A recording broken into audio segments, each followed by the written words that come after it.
പ്രിയംവദയും പൃഥ്വിരാജും തമ്മിലുള്ള പ്രണയരംഗൊക്കെ എങ്ങനെയുണ്ടായിരുന്നു? പ്രിയംവദയുടെ ആക്ടിങ് എങ്ങനെയുണ്ടായിരുന്നു? അയ്യോ, പ്രിയംവദ എന്ന് പറയുമ്പോ ഈ പടത്തില് പൃഥ്വിരാജിന്റെ കൂടെ അഭിനയിച്ച നായികയല്ലേ? അയ്യോ, ഗംഭീര ആക്ടിങ്, ഒരു രക്ഷയില്ല കേട്ടോ പൊന്നുമോനെ. മച്ചന്മാരെ ഗംഭീര ആക്ടിങ്. ഇതിൽ നടിയുടെ ഒക്കെ ക്ലൈമാക്സിലേക്ക് അടുക്കുമ്പോൾ ഒരു ടിസ്റ്റോ സാധനമൊക്കെ ഉണ്ട് നായകന് വേണ്ടിയിട്ട്, എന്തിനു വേണ്ടി തയ്യാറായിട്ടുള്ള. ഇത് ഗംഭീര സ്റ്റോറിയാണ്, നല്ല പടമാണ്. എല്ലാവരും ഇത് തിയേറ്ററിൽ വന്നിട്ട് കാണണം. പ്രിയംവദയുടെ ഒരു ആറ്റിറ്റ്യൂഡ് ഒക്കെ ഉണ്ടല്ലോ, നമ്മൾ പണ്ട് കന്മദത്തിലൊക്കെ മഞ്ജു വാര്യരൊക്കെ ഉള്ള പോലെ അങ്ങനത്തെ ആറ്റിറ്റ്യൂഡ് ഉണ്ടോ? ശരിക്കും അതേപോലെ മഞ്ജു വാര്യറിനെക്കാട്ടിയും കുറച്ച് കൂടുതൽ ആക്ട് ചെയ്തിട്ടുണ്ട് പുള്ളിക്കാരി, ഗംഭീരമായിട്ട്.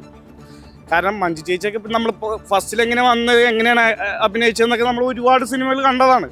പക്ഷെ ഈ പുള്ളിക്കാരത്തിൻ്റെ പേര് ഇപ്പോഴാട്ടോ എനിക്ക് അറിയില്ലായിരുന്നു, ഞാൻ വേറെ സിനിമയിലും കണ്ടില്ല. അപ്പോൾ ഫസ്റ്റിലെ ഫിലിമാണ് പുള്ളിക്കാരത്തിയുടെ നരിവേട്ടയില്ലേ, ഞാൻ കണ്ടില്ല. പക്ഷെ ഗംഭീര ആക്ടിങ്, ഒന്നും പറയാനില്ല. എല്ലാവരും തിയേറ്ററിൽ വന്ന് തന്നെ ഈ പടം കാണണം കേട്ടാ. ഗംഭീര കഥയാണ്, നല്ല സ്റ്റോറിയാണ്.